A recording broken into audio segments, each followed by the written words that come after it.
Assalamualaikum warahmatullahi wabarakatuh. Segala puji hanya milik Allah. Kepadanya kami mohon pertolongan atas segala urusan dunia dan akhirat. Semoga keselamatan dan kesejahteraan tetap tercurahkan kepada Nabi kita, Nabi Muhammad SAW, keluarga, sahabat, dan orang-orang yang istiqomah dalam syariat hingga akhir zaman. Sahabat Allah sekalian, pada kesempatan yang berbahagia kali ini, saya pribadi dan kepada sahabat Allah sekalian mengajak untuk merenungkan Quran surat Al-Isra ayat 23 sampai 24 yang artinya A'udzubillahi minasyaitonirrajim, Bismillahirrahmanirrahim. Dan Tuhanmu telah memerintahkan agar kamu jangan menyembah selain Dia, dan hendaklah berbuat baik kepada ibu bapak. Jika salah seorang di antara keduanya atau kedua-duanya sampai berusia lanjut dalam pemeliharaanmu, maka sekali-kali janganlah engkau mengatakan kepada keduanya perkataan dan janganlah engkau membentak keduanya, dan ucapkanlah kepada keduanya perkataan yang baik. Kalau kita renungkan ayat ini, Allah memerintahkan kepada kita semua agar kita selalu menyembah hanya kepada Allah, mohon pertolongan hanya kepada Allah, mencarikan solusi dari semua masalah hanya kepada Allah.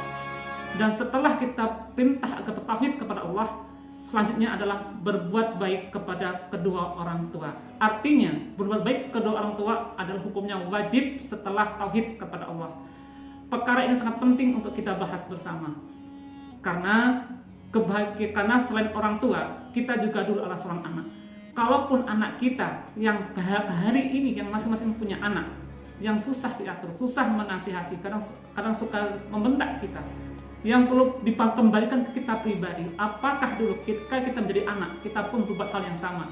Kalau kita kemarin sebagai seorang anak berbuat hal yang sama dan kita dibalas sama anak-anak kita, Allah seolah-olah memerintahkan agar kita, hai manusia, renungkanlah dirimu, ingatlah kesalahan-kesalahan kepada kedua orang tuamu dulu. Artinya Allah mengajak kita selalu bermuhasabah diri, memperbaiki diri agar kita selalu berbaik kepada orang tua. Wahai orang-orang yang masih mempunyai kedua orang tua di rumah, berbahagialah. Artinya apa? Kunci surga ada di rumah kalian. Orang tua kalian di rumah, kunci surga kalian sekaligus kunci neraka buat kalian semua. Dan pada kesempatan kali ini, kami mengajak, saya pribadi sahabat Allah mengajak untuk merenungkan kisah zaman Rasulullah dulu, seorang pemuda dari Yaman. Sebagai penutup kali ini adalah kisah seorang Uwais Al-Qarni. Siapakah dia?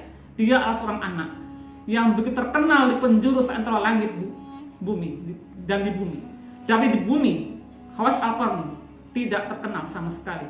Tetapi di seluruh langit, seorang pemuda ini sangat terkenal dan dikenal oleh para malaikat. Bunyi ayat tersebut sesuai dengan kisah seorang pemuda yatim dan miskin di Yaman. Pemuda ini tinggal bersama ibunya yang sudah tua dan lumpuh.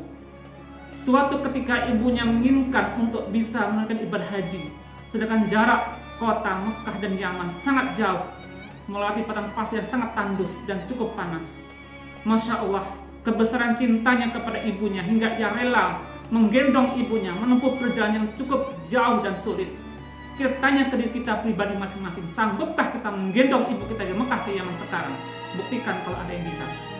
Tapi pas apa nih bisa membuktikan semuanya.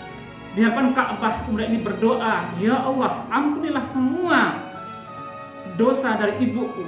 Ibunya bertanya, lalu bagaimana dengan dosamu?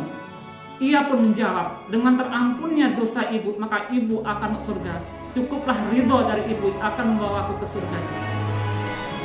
Suatu ketika pemuda ini ingin menemui Nabi, tapi ia ingat akan pesan ibunya, engkau harus segera pulang. Akhirnya karena ketaatan kepada ibunya, Nabi yang saat itu sedang di medan pertempuran belum bisa ia temui.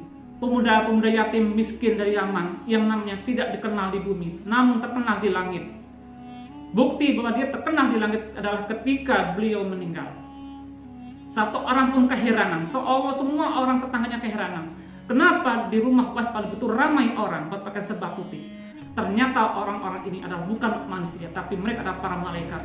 Mereka lah yang mengkafani Uwais Al-Qarni. Mereka yang menguburkan Uwais Al-Qarni. Mereka yang merawat dan menguburkan Uwais Al-Qarni sampai dia dikubur dengan layak sebagai seorang muslim yang beriman.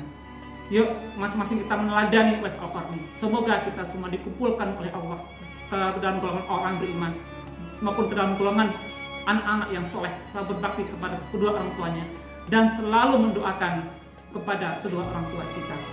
Afwan kalau ada banyak kesalahan yang ana pribadi berbuat daripada kata-kata puasa hari ini. Sahabat Allah sekalian, semoga puasanya lancar dan semoga puasa diterima oleh Allah. Afwan, kami akhiri. Assalamualaikum warahmatullahi wabarakatuh.